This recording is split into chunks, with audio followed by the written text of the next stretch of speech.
Okay, so you're demonstrating here in Whitehall. So tell me a bit about what particular you're campaigning about today. Well, we continue to campaign on what is happening in Gaza, but the particular point that we want to make is that it now needs to be opened up to international journalists who can actually start talking to the people of Gaza.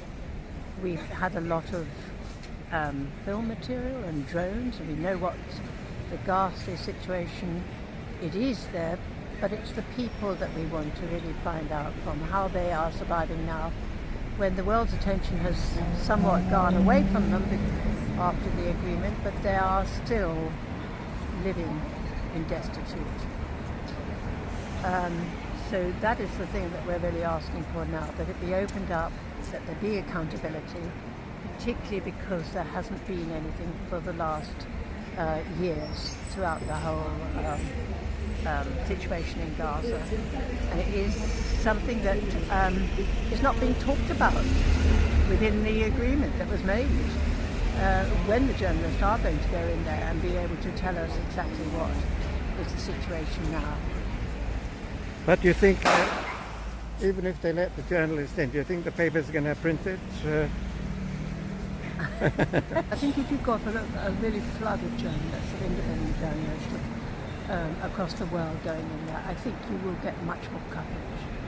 What about the BBC? Yes, I'm sure. I'm very positive about that, because I think they would show it. I think the world now needs to see what is happening.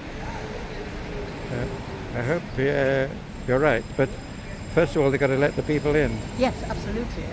And there's absolutely silence on that. They let a few journalists in, but they're very much in on the Israeli side, and only to the extent of a part of Gaza. So they're not going to tell us much more than what we know already.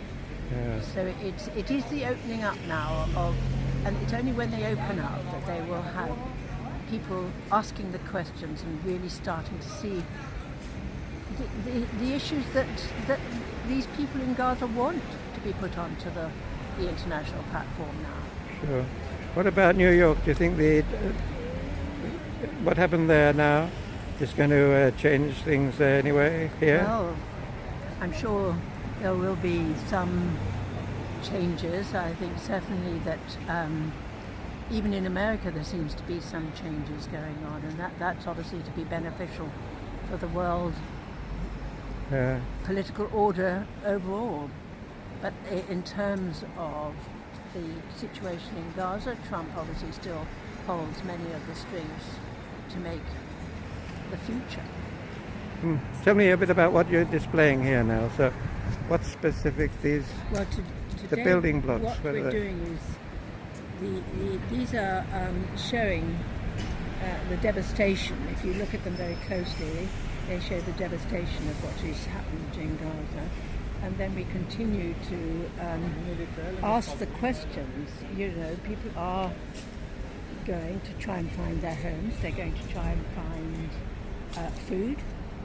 They don't know where their relatives are or whether they've died. So this is all part of calling attention on the people who are living there and having to find a life there. And of course on the either side of it, we still have a situation where there's a number of doctors that were taken from Gaza that are being held in Israel unlawfully, and there is also the whole question of accountability, which I was talking about before, on the Western leaders, including how complicit our government has been. What about the 68,000 dead? I think it's probably about 4 times that, isn't it? The actual well, maybe figure. That's when we'll start getting some of the figures really will be sharpened up so that we actually know what has happened. But it's not going to be easy to find out, I'm sure, but I think it's important that we now put those in place, all issues of accountability. So our campaign is not going to finish today or in a year. It's going to go on until Palestine is free. Yes. Thank you very much, and good luck to you. Thank you. I hope you have a nice, quiet and interesting time here. Thank you.